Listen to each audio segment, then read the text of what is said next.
لو ما شفتش الجزء الاول اتفرج عليه الاول قبل ده. هتلاقيني سايبهولك في علامة الاي وفي الوصف تحت. صلوا على النبي يلا نبدأ الفيلم. بيبدأ الفيلم في مركز أبحاث واكاندا، والملك تشالا كان بيموت بسبب مرض خطير والدنيا كانت مقلوبة، وشوري كانت بتحاول تصنع زهرة بلاك بانثر صناعية بعد ما كل الزهر الطبيعي اتحرق في الجزء الأول. وفعلا قدرت تصنع زهرة بالذكاء الاصطناعي مطابقة للزهرة الحقيقية بنسبة 29%، وبتبدأ تطبع الزهرة بسرعة عشان تلحق أخوها، لكن للأسف أمها بتدخل عليها وبتقول لها فات الأوان، وإن الملك تشالا خلاص مات، والمملكة كلها بتكون حزينة عليه لأنه كان ملك عادل.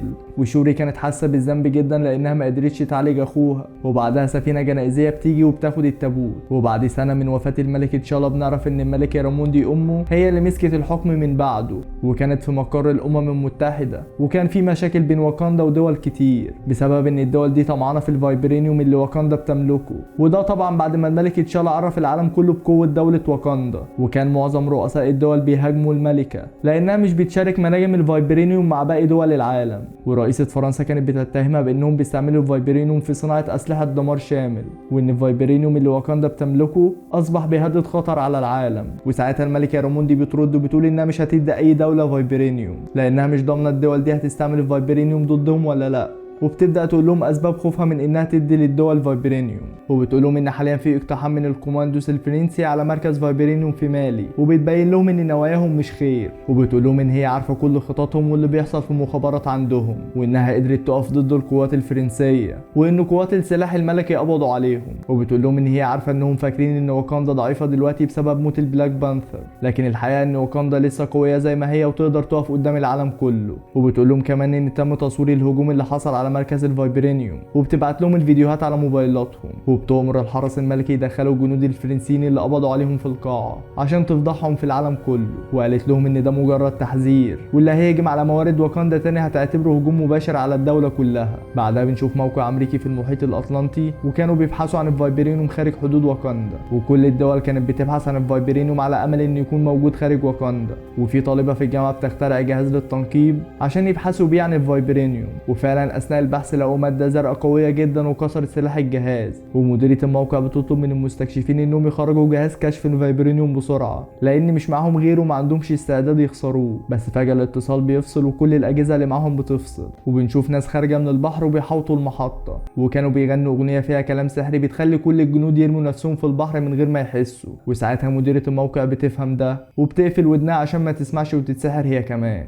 وطلبت المساعدة في اللاسلكي وقالت ان في قوات من واكاندا بيهاجموهم. وبتطلع على السفينة من فوق هي والقائد العسكري، وفجأة بتلاقي اشخاص لونهم ازرق وباين عليهم انهم مش بني ادمين طبيعيين ولابسين كمامات فيها مية، وهجموا عليهم وقتلوا القائد العسكري. ولما مديرة الموقع بتحاول تقتلهم بالمسدس بتكتشف ان الرصاص ما بيأثرش فيهم، وبتجري بسرعة عشان تركب الطيارة وتهرب. بس في اتنين منهم بيتعلقوا في الطيارة وهي بتطير، وساعتها بتطلب المساعدة في اللاسلكي تاني وبتقول لهم ان اللي بيهاجموهم مش من واكاندا وانهم ناس لون جلدهم ازرق. والطياره بتقع في البحر وبنلاقي في واحد طاير في السماء بس ما بيكونش ظاهر مين. بعدها بنشوف الملكه راموندي وهي راجعه من الامم المتحده، وكانت بتسمع الاخبار وهي مبتسمه لانها قدرت تخوف العالم كله من واكاندا. وبتروح على شوري في مركز ابحاث واكاندا وبتوري للملكه بدله جديده اللي اخترعتها ومعموله بالذكاء الاصطناعي واسمها اكس او، واي حد بيلبسها بيبقى عنده قوه خارقه، وبتكون عايزه تعمل منها عدد كبير جدا لكل الحرس الملكي. وساعتها امها بتسالها عن اخر تطوراتها في صنع زهره البلاك بانثر، بس شوري قالت لها ان هي وقفت ابحاث في الموضوع ده لانها كانت عايزه زهره البلاك بانثر عشان تشالا، لكن بعد ما مات بالنسبه لها ملهاش لازمه.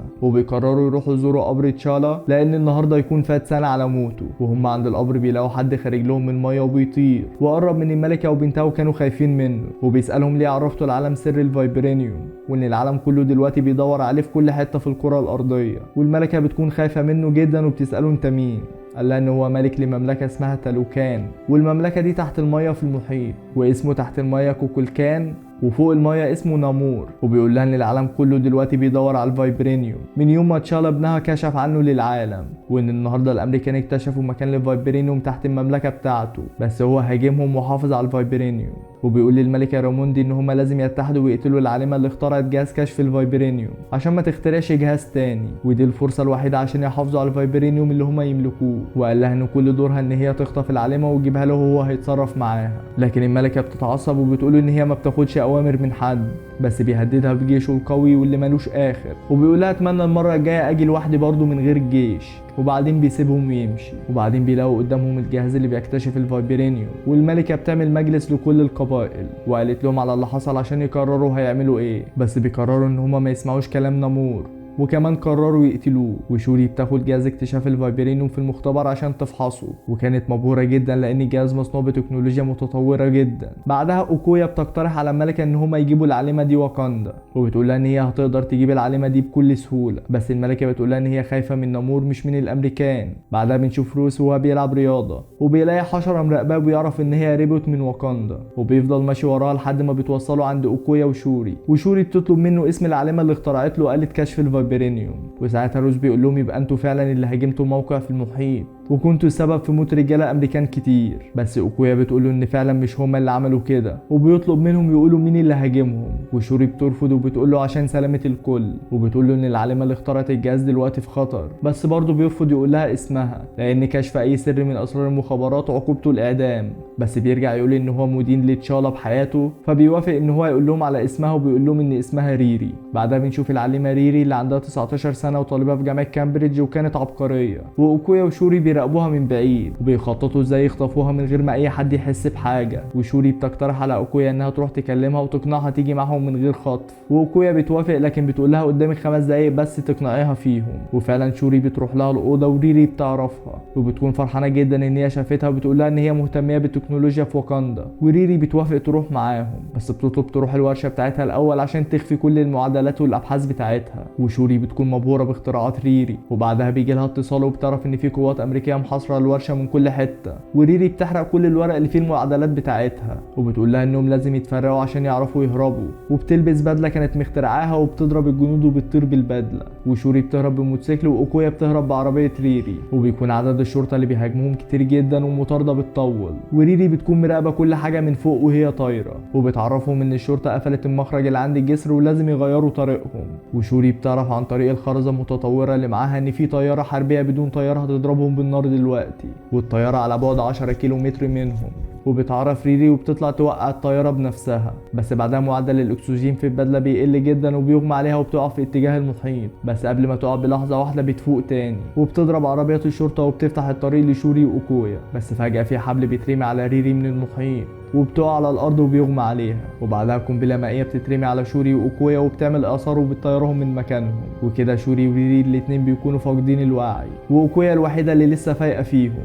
ولما جت تفوق شوري بتلاقي ان في حبل بيسحب ريري للمحيط، بس بتقطع الحبل قبل ما تتاخد، وبتتفاجئ بحوت خارج من الميه وعليه جنود من مملكه تالوكان اللي في المحيط. وقبل ما يبداوا المعركه مع اوكويا الشرطه الامريكيه بتكون وصلت، وساعتها واحده من الجنود البحريه بتخلص عليهم. وبعدين بيبداوا المعركه مع اوكويا بس بتقدر تخلص عليهم كلهم، وبيفضل القائد بتاعهم بس هو اللي لسه عايش، وبيروح على ريري عشان يقتلها بس اوكويا بتمنعه. وبيدخلوا في معركه مع بعض بس بيقدر يهزمها، وبياخد منها الرمح بتاعه وكان لسه هيقتلها، بس بتتحكم في التكنولوجيا اللي في الرمح وبتخليه كهربه. وبعدها بيرموا عليها قنبله مائيه وبتغرق في المحيط. وفي الوقت ده شوري كانت فاقت وكانت قدام جنود، وبتطلب منهم ما يقتلوش ريري وياخدوهم عشان يتفاهموا مع الملك نمور. وفعلا بيوافقوا وبيلبسوهم اقنعه عشان ما يموتوش لما ينزلوا المحيط. وفي الوقت ده اوكويا بتكون شايفاهم وهم على الحيتان وماشيين وما كانتش عارفه تعمل ايه. وتاني يوم روس وفريق تحقيق من المخابرات بيكونوا مع مديريه المخابرات في مكان الحادثه، وبنعرف ان ديفون كين مديريه المخابرات تبقى طليقه روس، والمحققين كانوا شاكين ان الوكنديين هم السبب في الحادثه دي. وساعتها روس بيشوف اسوره الذكاء الاصطناعي بتاعت شوري وبيخبيها قبل ما حد يشوفها. بعدها مديريه المخابرات بتقول له يوصلها المكتب بعربيته عشان يتناقشوا في الشغل. وبنشوف اوكويا وهي في واكاندا والملكه بتحاسبها انها رجعت من غير شوري وبتعزلها من منصبها، واوكويا بتنهار وبتطلب فرصه واحده تصلح اللي حصل، وبتقول لها ان هي طول عمرها في خدمه المملكه وتستاهل الفرصه دي. بس الملكه بترفض وبتقول لها ان هي من الاول ما كانتش موافقه على خروج شوري معاها، وان هي دلوقتي مش عارفه اذا كانت عايشه ولا ميته.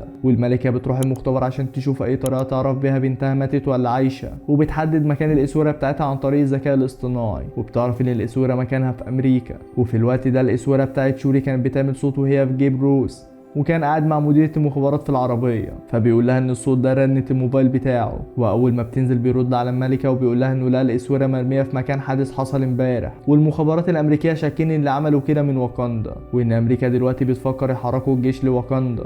وان هو خبى الاسود عشان ما يتاكدوش ان اللي عمل كده واكنديين والوضع يكون صعب. بس الملكه بتقول له ان اللي عملوا كده قوه عظمى ظهرت جديد على الساحه، وبتقول له ان هي مش هتقدر تقول له معلومات اكتر من كده، وبتقول له لو وصل له اي معلومات يكلمها. وبعدها بتحدد مكان الحلقه اللي شوري لابساه عن طريق الذكاء الاصطناعي، وبتعرف ان مكانه في شمال المحيط الاطلنطي، وساعتها بتعرف ان الملك نامور هو اللي خاطفها. بعدها بنشوف الملكه وهي في مدرسه في هايتي، وكانت عايزه تقابل كيا مديره المدرسه اللي سابت واكاندا وعاشت هنا عشان ما قدرش تقعد في واكاندا بعد ما تشالا مات. والملكه بتطلب منها تساعدها عشان يرجعوا شوري، لانها كانت عامله مخابرات لما كانت في واكاندا وعندها خبره كبيره. وكيا بتوافق وبتروح منطقه مايا وبتعمل اكنها واحده من السياح، وبتقول ان هي بتعمل بحث تاريخي عن المنطقه، وقدرت تقنع واحده انها تعرفها على الناس اللي بيعيشوا في المحيط. والست بتحكي لها ان في مملكه تحت المحيط، والملك بتاعهم اسمه كوكولكان، وان رجله فيها جناحات وبيقدر يطير، وسنه يتجاوز مئات السنين.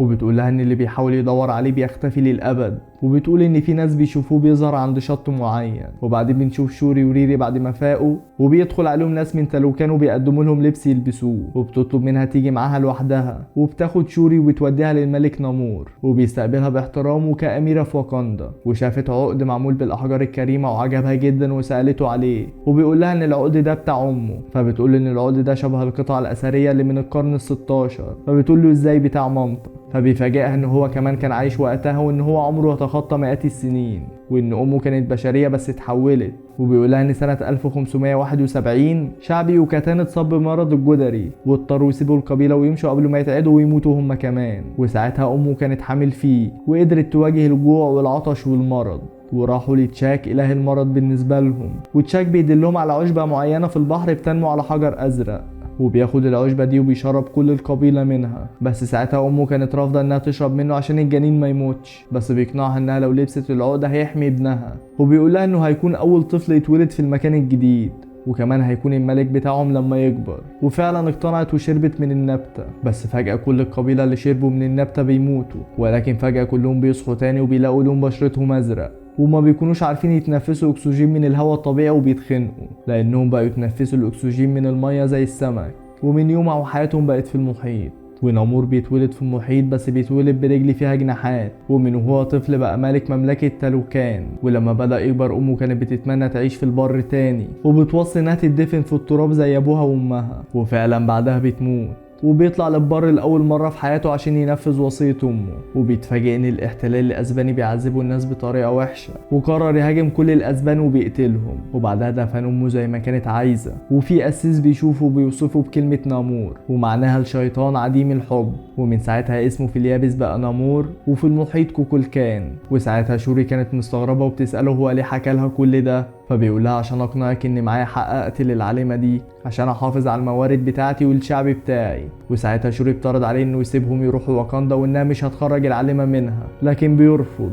وبعدها شوري بتغير كلام في الموضوع وبتطلب منه تنزل المية وتتفرج على حضارة المملكة بتاعته، وبيوافق وبيلبسها بدلة مقاومة لضغط المية لان المملكة في اعمق حتة في المحيط. وبيفرجها على العاصمة تالوكان، وبتكون مدينة جميلة جدا وشعبها عايش في حالة سلام ومبسوطين. وبعدين بيوديها عند القصر الملكي اللي مبني كله بمادة الفايبرينيوم، وبيقولها ان عشان كده هو عايز يقتل العالمة لانه عايز يحمي موارد المملكة بتاعته ويحافظ عليها من طمع الدول. وبعدها بيرجعوا الكهف وبيقولها ان هي اول حد من البشر يشوف مملكة تالوكان، وبيديلها العقد بتاع امه هدية اللي كان عاجبها اول ما جت. وشوري بتفرح جدا بالهدية، وفضلوا يتكلموا كتير عن حياتهم الشخصية. بس بعدها شوري قالت له ان هي برضه مش هتسمح له انه يقتل ريري، وانهم لازم يلاقوا حل تاني غير انها تتقتل. وبعدين نامور قال لها ان المشكلة مش في ريري قد ما المشكلة في المستعمرين، لانهم كل شويه هيصنعوا آلة جديدة، وعشان كده لازم ريري تموت عشان محدش غيرها يظهر تاني ويحاول يصنع آلة تانية. وبيقول لها انهم مش هيمشوا من هنا، ولو واكاندا ما تعاونتش معاهم ساعتها هيبقوا اعدائهم،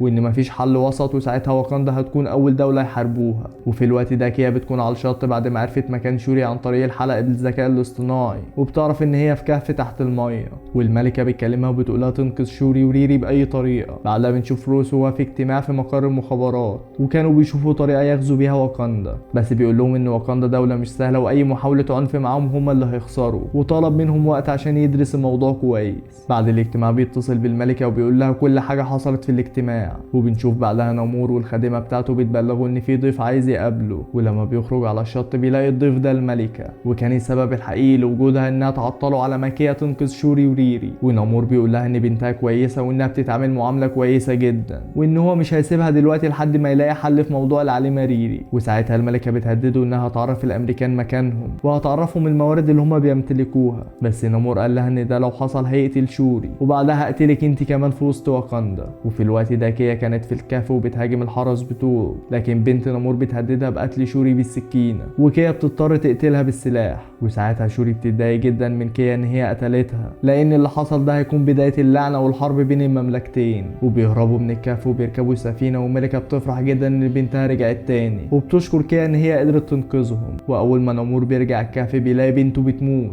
وبتقول له ان الملكة بعتت حد ينقذ شوري وضربتها بالسلاح وبتموت على ايده. وساعتها نمور بيغضب جدا وبيجمع شعبه عشان يقول خطاب، وبيقول لهم انه كان فاكر انهم ممكن يتحدوا مع البشر في يوم من الايام، بس اكتشف انه كان غلطان وبيعلن الحرب على واكاندا. والملكة وشوري اول ما بيرجعوا واكاندا بيدوا تعليمات للقوات البحرية في جيش تأمين الحدود. وكيا بتروح لأوكويا لانها كانت حزينة جدا بعد ما الملكة قعدتها من الشغل. وفجأة بيلاقوا ان شوارع واكاندا كلها مليانة مية، وفجأة في قنابل مائية بتنفجر في كل حتة، وبيحصل اثار كبير جدا والمملكة كلها بتغرق. وموبوكا اول ما بيغطس بيلاقي ناس راكبين حيتان وبيهاجموا واكاندا، والحرب بتكون قوية جدا والجيش البحري بيدمر واكاندا. وفجأة شوري بتظهر بطيارة حربية وبتهاجمهم، وبعدها الملكة ادت اوامر للاسطول الجوي كله يسحب الشعب الواكاندي في المراكب الجوية، وفعلا بيسحبوا الشعب كله. ونمور بيظهر والحراس بتوعه بيقولوا له انهم سحبوا القوات من قصر الملكة وان مفيش تأمين هناك دلوقتي. ونمور بيروح للملكة عشان ينتقم منها، وبعدين بيرجع للمية وبيرمي عدد كبير جدا من القنابل المائية، والملكة وريري بيغمى عليهم وبيغرقوا في المية.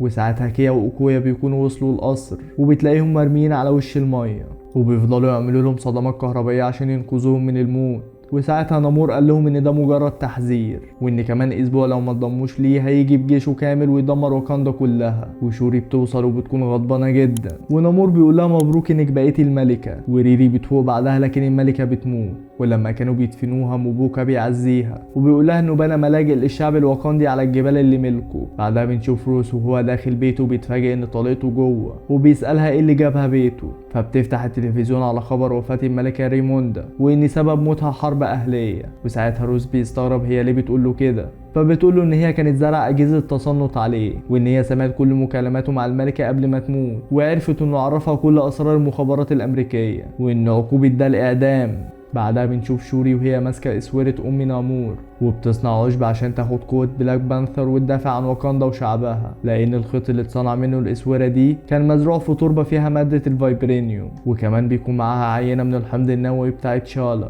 وفي الوقت ده ريري بتكون مستغربه هو ازاي نامور وشعبه بيتنفسوا تحت الميه من غير خياشيم، فبتقول لهم انهم بيتنفسوا عن طريق الجلد زي قنديل البحر وكائنات بحريه كتير. وساعتها شوري بيجي لها فكره، وهي انها تحول مركبه لغرفه تبخير عشان لما تمسك نامور تحطه فيها، وساعتها جلده هيتجفف وهيكون ضعيف وهيكون سهل التحكم فيه. وريري بتبدا تشتغل على خطه يقبضوا بيها على نامور، وشوري بتكمل بحث في زهره البلاك بانثر. وبعد وقت كبير جدا شوري بتقدر توصل لصنع الزهره بتشابه بينها وبين الحقيقيه ب 98%. وبتبدا شوري بطبعها بس ما بتكونش مطمنه، لكن الزهره بتنور. وكيا وشوري ما كانوش مصدقين نفسهم، لان فكره ان البلاك بانثر يرجع تاني كانت حاجه مستحيله بالنسبه لهم. وكيا بتجهز الزهره عشان تشربها لشوري، لكن شوري بترفض تنزل في الرمل وبتشرب الزهره وبتلاقي نفسها عايمه في ميه تحت القصر الملكي. ولما بتخرج من الميه بتلاقي حد قاعد على كرسي الملك وبتكون فاكره امها، لكن بتكتشف ان اللي قاعد على الكرسي انجاداكا ابن عمها. ولما بتساله هو بيعمل ايه هنا بيقول لها انت اللي اخترتيني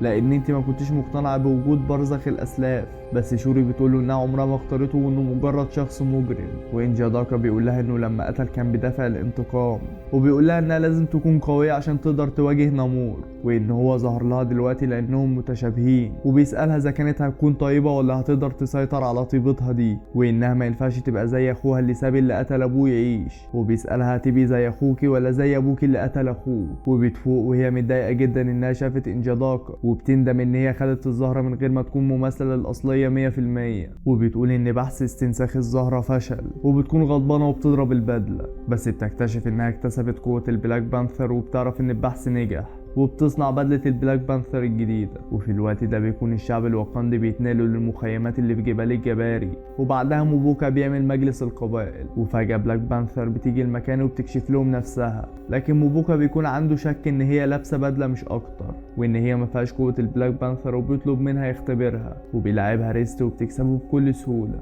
وموبوكا والكل بيكون فرحان ان قوة البلاك بانثر رجعت لهم تاني، وبيقرروا يعلنوا الحرب على نامور، وانهم هيستدرجوا المكان بعيد عن واكاندا وبيجهزوا للحرب. وبنشوف نامور في مملكته وهما بيبلغوا ان في آلة اكتشاف الفايبرينيوم في المحيط الاطلنطي دلوقتي، وساعتها بيروح عند المكان ده بالجيش بتاعه، لكن بيلاقوا الآلة دي بتعمل ذبذبات صوت ما بيقدروش يستحملوه وبيخرجوا من المية بسرعة. وبيكون كل ده خطة من شوري وريري عشان يحاصروا الجيش، وبيكونوا على سفينة عملاقة جدا في المحيط، وبيهجموا على نامور وجيشه بالطيارات، بس نامور عنده قدرة الطيران وبيحاول يدمر الطيارات، وباقي الجيش بيبدأ يطلع على السفينة، لكن جيش واكاندا بيفضلوا يهاجموهم وما بيعرفوش يطلعوا على السفينة. وكمان بلاك بانثر بتوقع اي حد بيحاول يطلع على السفينة ببحر تاني، وساعتها ريري بتكون لابسة البدلة بتاعتها اللي صنعوها اللي فيها قدرات خارقة، وبتبدأ تحارب نامور في الجو، وبيكونوا مجهزين سفينة التبخير عشان ينفذوا خطتهم ويحطوه فيها، وفعلا بتضربوا بالسلاح فوق السحاب والسفينة بتخطفه، وبياخدوه بيتحركوا على واكاندا وبتشغل جهاز التبخير، والمية بتنشف من جسمه وبيبدأ يدوخ بسبب نقص الأكسجين. وفي الوقت ده جيش واكاندا بيبدأ يجهزوا عشان يرجعوا واكاندا تاني، بس ساعتها الجيش المائي بيعطلوا أجهزة التخفي اللي في السفينة وبيحاولوا يغرقوها، وبيوصل قوات كبيرة زيادة من الجيش ومعاهم قنابل مائية كتير، وفجروا عدد كبير جدا من القنابل تحت السفينة وبدأت تتقلب، والحرب قامت بين الشعبين. وشوري بتعرف وهي في الطريق ان السفينة بتاعتهم ما اختفتش، وبتكلم اختها اوكويا تعرفها، واوكويا وانيكا بيلبسوا البدل اللي شوري صنعتها وبيروحوا على السفينة عشان يساندوا الجيش بتاعهم. وفي الوقت ده نامور كان اتخنق من نقص الاكسجين وبدأ يدمر في السفينة بالرمح بتاعه اللي مصنوع من الفايبرينيوم، وممكن السفينة تنفجر فيهم كلهم في اي وقت. وساعتها شوري بتوجه السفينة للصحراء عشان لما تنفجر تكون في حتة ما فيهاش بشر، وبتحول نفسها لبلاك بانثر وبتبدأ معركة مع نامور. وفعلا السفينة بتنفجر في حتة ما فيهاش بشر، وبيكملوا معركة على شط البحر، وبتقدر تقطع الأجنحة اللي في رجل النامور، وكده بقى صعب انه يقدر يرجع البحر تاني. بس ساعتها بيغضب جدا وبيفضل يضربها، والمعركة بتطول بينهم جدا لحد ما نامور بيقدر يضربها بالرمح في بطنها، بس بيسيبها بسرعة وبيرجع البحر عشان ما يموتش. وشوري بتشيل الرمح بسرعة والبدلة بتعالج الجرح قبل ما تموت. ونامور في الوقت ده بيكون ضعيف جدا، وشوري بتلحقه بسرعة قبل ما ينزل البحر وقوته ترجع له تاني، وبتحرق باقي السفينة المنفجرة اللي وراه، وجسم نامور بيحصل له جفاف من الحرارة وبيقع على الأرض، وبتحط السلاح على رقبته عشان تنتهي من اللي عمله في أمها وفي واكاندا. وبنبدأ نشوف ذكريات ليهم هما الاتنين وكل الناس اللي فقدوهم، وبتشوف أمها زي في رؤيا وبتقول لها مش ده معدنك الحقيقي، وما تحاوليش تباني في صورة غير طبيعتك، لان هي وتشالا نفس المعدن ودايما بيسامحوا. وساعتها بتطلب من نامور انه يستسلم ومش هتقتله، وكمان هتحمي المحيط ومش هتعرف اي دولة عن الموارد اللي في مملكته. وفعلا نامور بيوافق وبيستسلم. وفي الوقت ده الجيش البحري بيكون اقوى من الجيش الواكندي وهيخلصوا عليهم، بس نامور بيوصل هو وشوري على سفينة وبيوقف الحرب. وبنشوف واكاندا بعد ما رجعت زي الاول، وشوري بتبدأ تزرع زهرة بلاك بانثر تاني زي زمان، وبتحل مشاكل ريري في جامعتها وبتصلح لها عربيتها اللي باظت، وبتقول لها انها تقدر ترجع امريكا تاني في سلام لو تحب. بعدها بيجي الوقت لتتويج ملك لواكاندا، لانها كل ده كانت من غير ملك، وبيعملوا مراسم التتويج التقليدية، وسفينة شوري بتيجي عشان تتوج كملكة، بس بنكتشف ان موباكو هو اللي نزل من السفينة لان شوري اتنزلت له عن العرش، وكل القبائل بتوافق على موباكو. بعدها بنشوف نامور وهو في الكهف وبيرسم، وبنته بتدخل عليه وبتبدأ تلومه عشان ينسحب من المعركة، بس بيقول لها ان شوري كانت قادرة تقتله وتنتقم منه في امها وما عملتش كده، وكمان هما دلوقتي كسبوا تحالف مع واكاندا. وبنشوف روس في امريكا بعد ما اتحكم عليه بالاعدام وكان في الطريق عشان الحكم يتنفذ، لكن عربية الترحيلات بتلاقي الطريق مسدود وبنلاقيها اوكويا وجايه تنقذه وتاخده يعيش في واكاندا لانه كان بيساعد امها. وبنشوف شوري وهي رايحه تعيش مع كيا في هايتي، وبتقعد على الشط وبتكون حزينه جدا على اخوها وامها، وبتفضل تفتكر ذكرياتها معاهم وهي بتعيط. وكيا بتعرفها على ابنها تشالا ابن الملك تشالا اخوها، وبتقول لها ان هي خدته تربيه بعيد عن العرش بعد ما استأذنت من الملكة. والفيلم بيخلص. متنساش تعمل لايك للفيديو واشتراك في القناة، وتكتب لنا عايز الخص فيلم ايه الفيديو الجاي.